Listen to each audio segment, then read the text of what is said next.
We're going to get started. I'd like to welcome everyone here. I'm Joe Ruffalo, General Manager of The Hill. I'd like to thank those who joined us in person and those who are joining us online for our event this morning, Closing the Women's Health Gap, a Spotlight on Migraine. I'd like to thank Pfizer Medical Affairs, our sponsor, for this important discussion we're going to have today. Migraine is the third most common disease in the world, affecting over 1 billion people, according to the American Migraine Foundation.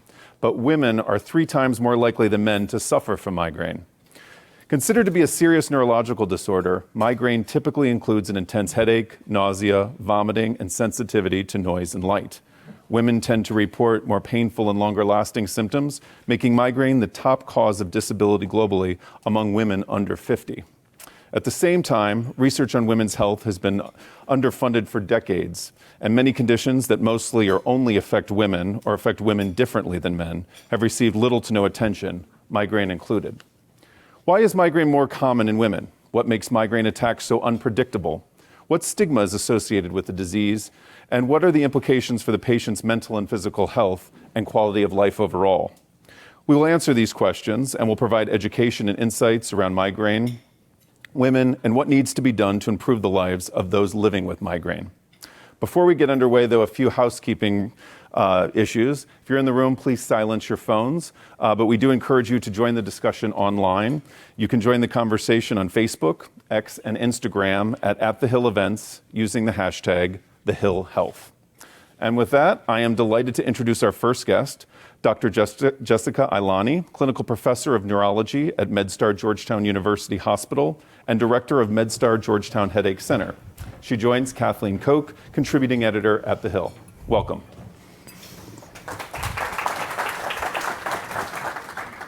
Well, good morning, everyone. I'm Kathleen Koch, and thank you for joining us. I hope it wasn't too much of a headache getting here through the traffic and the rain.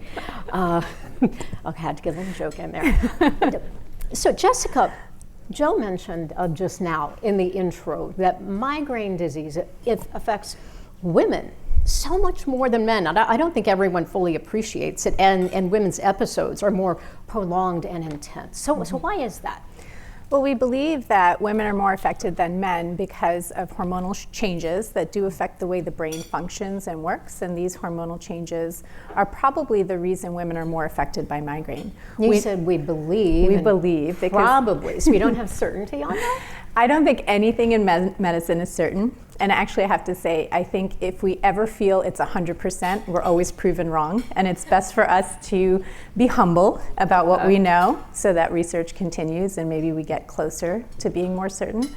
But there's been a number of research done in the field of migraine, really looking at brain changes between female rats and male rats, and that's why I say we think, and we think this is what it is. We aren't certain because it's very hard to study human brains in the same way. But what we do see in these animal models are changes that show us that, the female mice model and the mice model that mimics migraine definitely has changes that relate to different hormonal sets that are different in women, and that we have elevated levels of the proteins that are involved in what we think trigger migraine.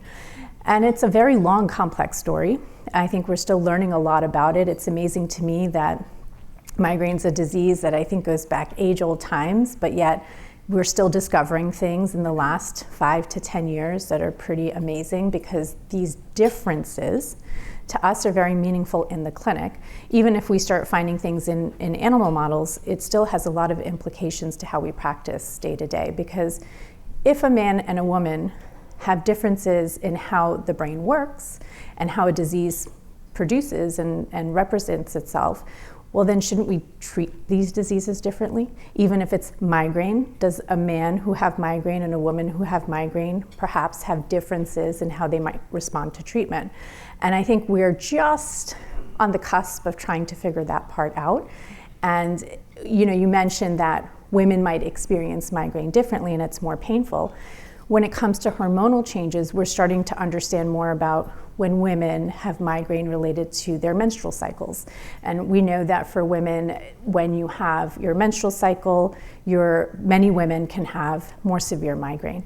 And it's associated with higher rates of nausea, higher rates of pain, And it tends to be ignored quite often by physicians when it comes up, by sometimes even patients themselves.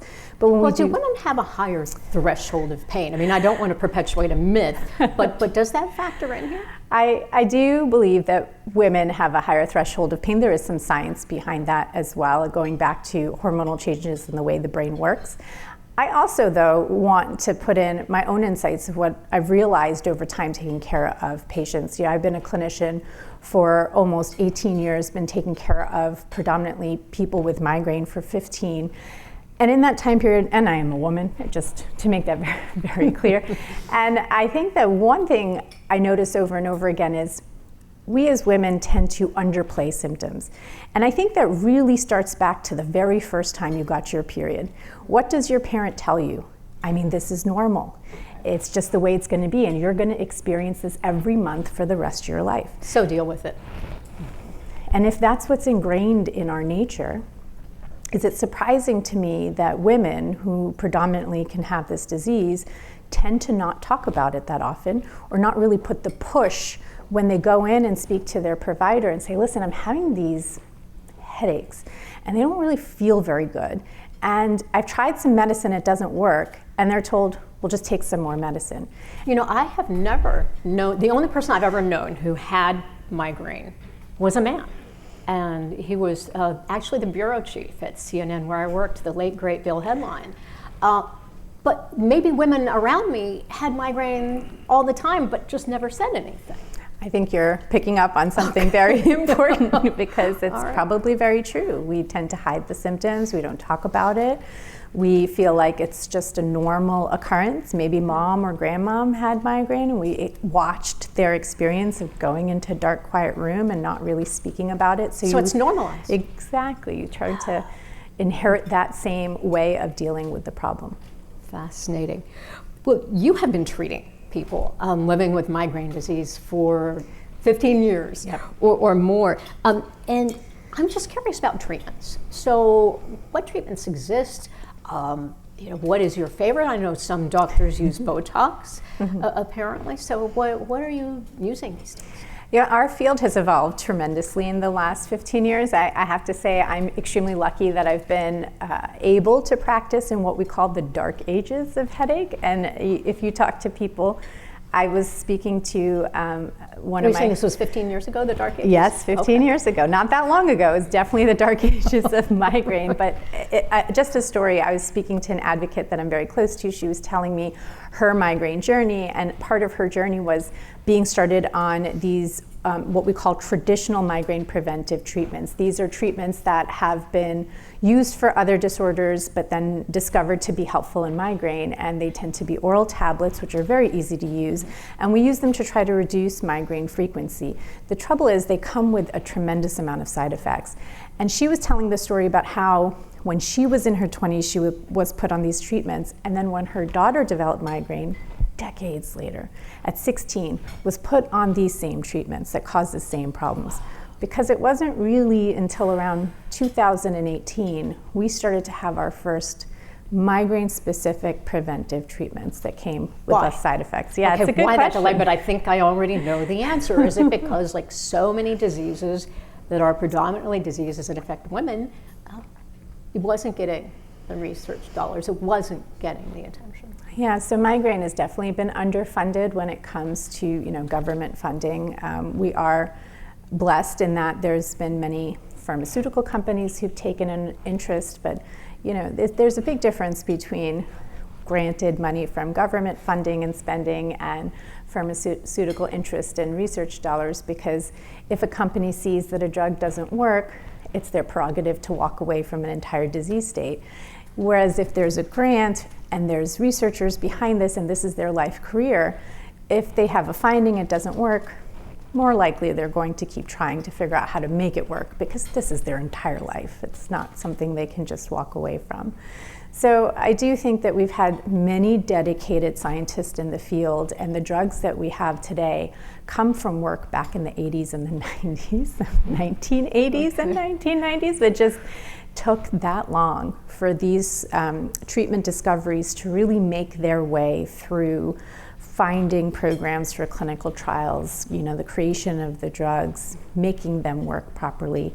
And it is very unfortunate, I think, that it took a long time for this disease to finally start to have some treatment options that were specific.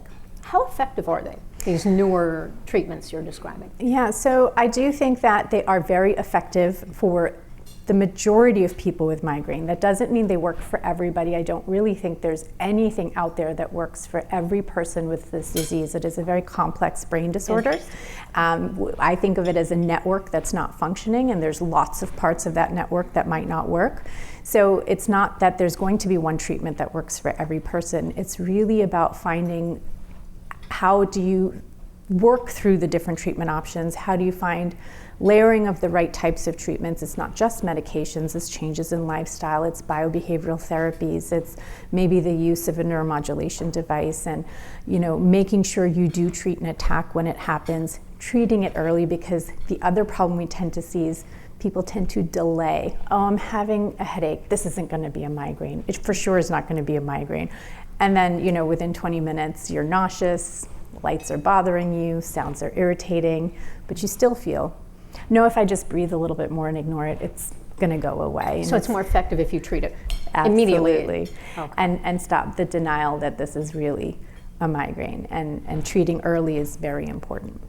Now, I understand, though, with some treatments, you have to have one be ineffective, another one ineffective, another one ineffective before you may be able to get to the newest medication that's available and out there and maybe the most effective, right? Mm-hmm. So you're talking about step therapy. Step therapy, why? It sounds so frustrating. So why does step therapy exist? Right. Yes. I think there's many reasons for that. From an insurance standpoint, sometimes there's a desire to control the cost. There's a desire I really think it comes down to controlling cost. And my theory is this comes from a time when costs were probably very high and physicians maybe just chose what they thought was best for their patient, and this maybe sometimes costs a little bit too much money for insurance companies. But it is what it is, and we have worked diligently in the field to really try to communicate with insurance companies and pharmacy benefit managers to bring to light that these treatments are effective and they reduce what we call healthcare resource utilization. So that means emergency room visits. Exactly. Okay. Emergency room visits. You actually go to your doctor less if you're on good treatment. Isn't that a surprise?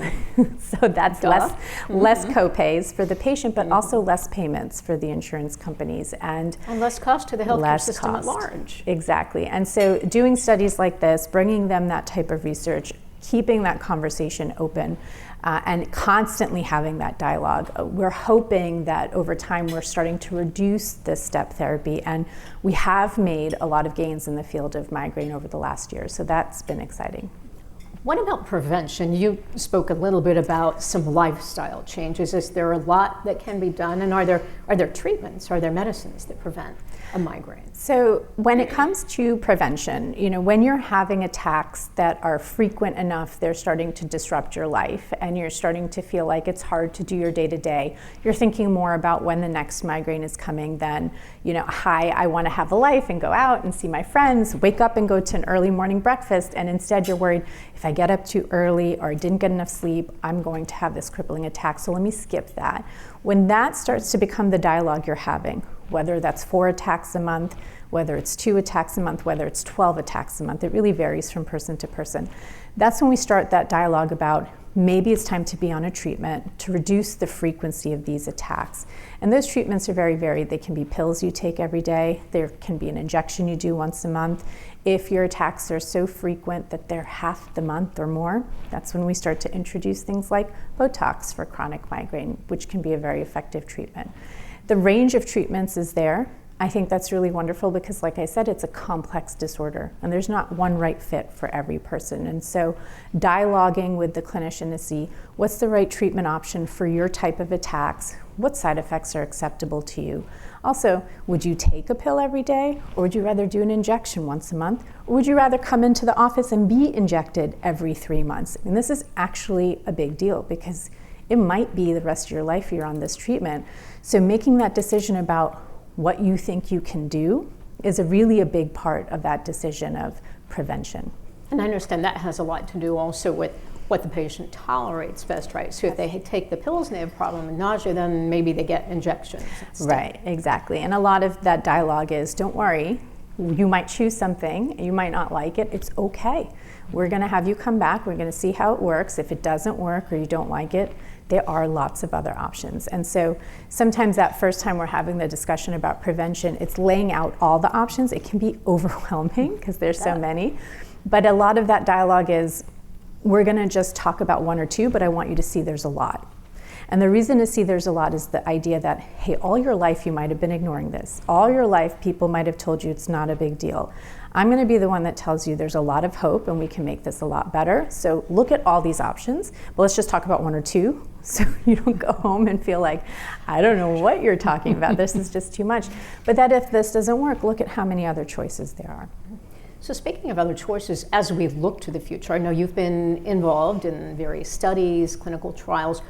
What is coming down the road? What holds potential? We're very excited because we've been very focused on our first batch of treatments specific to migraine. These are our anti-CGRP drugs. It's a very big what does that stand for? Acronym. It's calcitonin gene-related peptide. This is a protein that's very involved in the pathophysiology, like what happens when you're having migraine. And if we block the activity of this protein, we can stop a migraine while it's happening. And if we frequently block this protein, we can reduce the frequency of migraine. So it can work when you're having an attack. It can work to prevent attacks. But like I said, not everything works for everyone, so this is one mechanism. We need other mechanisms to focus on in migraine. So there are trials going on right now focusing on a different protein called PACAP, and don't ask me to tell you the acronym definition for that, that's a very long one, but PACAP is complementary to CGRP in some ways that if you block one doesn't mean you can't block the other, and some people we are thinking might not respond to anti-CGRP drugs but might respond to these anti-PACAP drugs where you block this other protein and you might have some effect. They're located in some similar places but have some PACAP is in other areas that CGRP is not. They have different areas that they work on in the body, so there might be this might be something for us to really focus in especially those patients that find, hey, these anti-CGRP drugs didn't work for me, I want to try something different. So this is really exciting because we have this portion of patients who are like, this new hope drugs that were out that we've heard so much about, they don't work for me, so now what? So it is nice to have those studies upcoming. So as we look to what needs to change, do we need more, obviously, research dollars, but what other changes would you like to see? For instance, there's something called the Well Woman chart that physicians use to guide their women's annual health checkups and tell you, make sure to ask about this. And I understand that doesn't include migraine. Right. So talk about some of the changes we need to see to help us better address this disease in the future. I do think there's two parts to what we need to see more of. Sure, we definitely need more research, which means we need more clinicians and scientists going into this field. But in order to have that part, you need more people who are actually taking care of those with headache disorders. And if we look at those that are headache specialists like myself who go into the field, take extra time to do a fellowship, have a certification, there's about 776 of us in the country right now. Taking For care how many of migraine patients? 40 million people in the United States. So clearly we're not That's seeing. a problem. Yeah, we're clearly not seeing all these people. There are many people who take care of people with headache disorders that don't have certificates, and that's plenty fine. But what we're really trying to do is expand those that pay attention to this. And the well visit exam, you're asking a woman, how are your periods? Do you get your bones checked? Do you do your breast exam? Have you seen your gynecologist for your pap smear? Sure. But nobody ever asked, do you have headaches? Do you ever get light sensitive with your headaches? Do you feel a little bit queasy to your stomach? Just those 3 simple questions can help identify migraine. And if it's asked of every woman, and we know that about 16% of women have migraine, you can start to pick that up just in that general health visit. Now, if you feel like, I don't know what to do for these people, right, you can refer them to a general neurologist and start that journey. But the more you start identifying this, and this is something I find training medical students and residents, I think taking care of people with migraine is one of the most rewarding things because it is something that's treatable. And when it's treatable, you're taking a young person who is in the prime of their life and you're giving them their life back. I mean, what other reason do we go into medicine? There's not many things that we actually can fix, well, especially in neurology. I mean, most of what we do is not fixable, and that while we can't cure migraine is definitely something we can make a huge impact. And I find that once we teach even in primary care a little bit of migraine, they start doing a lot of it because they're like, this is really rewarding. So, I mean, part of our goals in the field of headache is trying to get people to ask those questions and not be afraid of just trying some simple things to treat patients. Dr. Jessica Ailani, excuse me, thank you so much for your wonderful insights. Really appreciate it. It's my pleasure. Thank you. All right.